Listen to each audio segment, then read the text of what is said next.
घर में अगर दही और पानी मौजूद है और शाम की चाय के साथ मज़ेदार किस्म के स्नैक तैयार करना चाहते हैं तो ये शेर आपके लिए है। क्यों उदास बैठे हो इन गर्मियों की शामों में, इस तरह तो होता है इस तरह के कामों में, तो वीडियो को आखिर तक देखना लाजमी है। सबसे पहले स्टेप में हम एक पैन में आधा कप पानी डालकर उसको गर्म कर देंगे और उसके बाद हम आधी कटोरी इसके अंदर दही डाल देंगे और दही डालने के बाद हम इसको अच्छे तरीके से मिक्स कर लेंगे और इसी के साथ हम इसमें डालेंगे हाफ़ टी स्पून के करीब नमक डाल देंगे। जैसे ही आप इसमें नमक डाल देंगे तो इसके बाद आपने डालना है मैदा, तकरीबन 2 कप मैदा।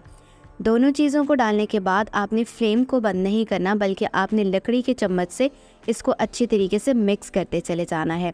जब ये अच्छे तरीके से मिक्स हो जाएगा और पानी जो है हर जो मैदे के अंदर मिल जाएगा तो आपने फ्लेम को बंद कर देना है।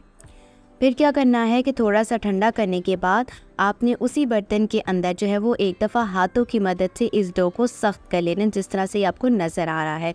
अगर डो आपको ज़्यादा सख्त फील हो रही है तो आप इसमें थोड़ा सा तेल, मक्खन या घी डाल सकते हैं।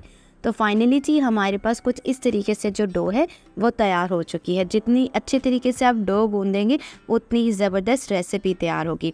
तो इसी तरीके से हमारे पास ये डो हो चुकी है रेडी। तो सबसे पहले आपने क्या करना है, आपने इस डो को सीधा सीधा रोल करना है जिस तरीके से आपको नज़र आ रहा है।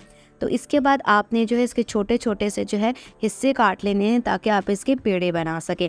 तो सबसे पहले मैंने सारे पेड़ उसको काटने के बाद एक हिस्सा ले लिया और उसका गोल पेड़ा तो बनाकर साथ ही मैंने हाथ रख दिया और उसी के साथ इसको फ्लैट कर दिया। सबसे पहले किनारों को जो है अच्छे तरीके से प्रेस कर लिया, थोड़ा सा आटा लगाया और फिर बेलन की मदद से इसको बेलना शुरू कर दिया। अब इसकी जो शेप होगी वो कुछ इरेगुलर सी बनेगी, तो उसके लिए परेशान नहीं होना। उसका हल मेरे पास ये है कि तो सबसे पहले हम छोटी छोटी इरेगुलर चपातियाँ तैयार कर लेंगे और इसके बाद इसकी हम कटिंग कर लेंगे सिंपल से। ये ऐसी रेसिपी होती है कि जिसमें हमारे पास हम रेगुलर बहुत सी चीज़ें ट्राई करते हैं। कभी कभार घर के बेसिक और सस्ते सामान से अगर हम कोई चीज़ ट्राई करें ना, आप यकीन करें उसमें बहुत स्वाद आ जाता है। तो इसी के साथ ही जो बकिया हमारे पास जो हमने पेड़े छोटे छोटे से बना रखे थे, आपने क्या करना है कि उनको भी बना लेना है। तो मैं आपके लिए सिर्फ 4 जो है पेड़ों को शो करूँगी कि उस तरह से मैं बना रही हूँ। अब आपने क्या करना है, सबसे पहले किनारों को जो है आपने प्रेस करना है और रोटी बना लेनी। तो जब जैसे ही ये 4 बन जाएंगे तो सबसे पहले आपने इसको जो है वो अरेंज कर लेना है चौड़ाई के हिसाब से। फिर इसके बाद ये कीव तो हर किसी के घर में होती है, पानी की बोतलें भरने के काम में आती है, तो आपने इसको प्रेस कर लेना है। फिर आपने कीव को फ़ौरन नहीं उठाना, बल्कि साइड्स के ऊपर से जो एक्स्ट्रा जितना भी मटेरियल है आपने इसको उठा लेना है और जैसे ही आप कीव को हल्का सा प्रेस करोगे तो सारी की सारी शेप्स कट कर बाहर आ जाएंगी, जिस तरह से कैसे आपको नज़र आ रहा है। तो अब आपने क्या करना है, तवा गरम कर लेना है और तवे के ऊपर ये छोटी छोटी सी मिनी चपातियाँ जो वो डाल लेनी है और आपने इसको तब तक पकाना है जब तक ये रोटी की तरह सिकना ना शुरू हो जाए।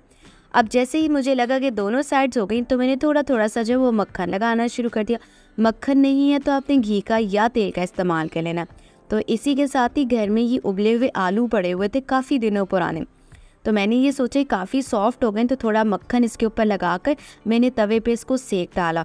एक तो हमारे पास ये हुआ कि चीज़ों की बचत भी हो गई और दूसरा हम अपनी रेसिपी भी बना डालेंगे। फिलिंग तैयार करने के लिए हम सबसे पहले मक्खन का या घी का इस्तेमाल करेंगे। उसमें जो है एक मीडियम साइज़ का जो प्याज है जिसको बारीक काट लिया था वो इसके अंदर मैं डाल दूँगी। तो सबसे पहले मैं मक्खन में इसको डालकर अच्छे तरीके से भून लूँगी कि जस्ट हमारे पास प्याज सॉफ्ट हो जाए। इसके बाद चिकन उबली हुई जो है वो जो एक सीने का हिस्सा होता है जिसको मैंने उबाल लिया था और इसको अच्छे तरीके से क्रश कर लिया था। आपको जैसे भी लगता है आप वो कर सकते हैं। हाफ़ टी स्पून जो है वो हल्दी है, चिकन पाउडर है, ज़ीरा पाउडर है, ददरी मिर्च है और इसके साथ साथ जो हाफ़ टी स्पून धनिया पाउडर है, नमक और लाल मिर्च ये हाफ़ टी स्पून आप इसमें डाल देंगे। ये तमाम चीज़ें डालने के बाद आपने इसको सिर्फ अच्छे तरीके से पकाना है। अगर थोड़ा सा पानी भी आप डाल दें तो बेस्ट रहेगा। फिर चपातियों के ऊपर आपने पिज़्ज़ा सॉस लगा लेना और ये चिकन का मटेरियल रखना है। अब आपने ये करना है कि जैसे चिकन का मटेरियल रखेंगे तो एक शिमला मिर्च जो इसी के साइज़ की होगी वो आपने इसके ऊपर रख देनी। थोड़े से कॉर्न्स डाल देंगे, ऑप्शनल है। इसके बाद आपने इसके ऊपर रख देने हैं प्याज, थोड़े से मोटे मोटे काट कर, जिस तरह से आपको ये नज़र आ रहा है। अब इसके बाद रख देने हैं आपने टमाटर जो जैसे भी शेप में पड़े और इसके बाद मैंने जो थोड़े से सॉफ्ट किए हुए आलू थे वो रखे और उसके बाद जो है दूसरी चपाती रखी उस पर भी पिज़्ज़ा सॉस लगाया था।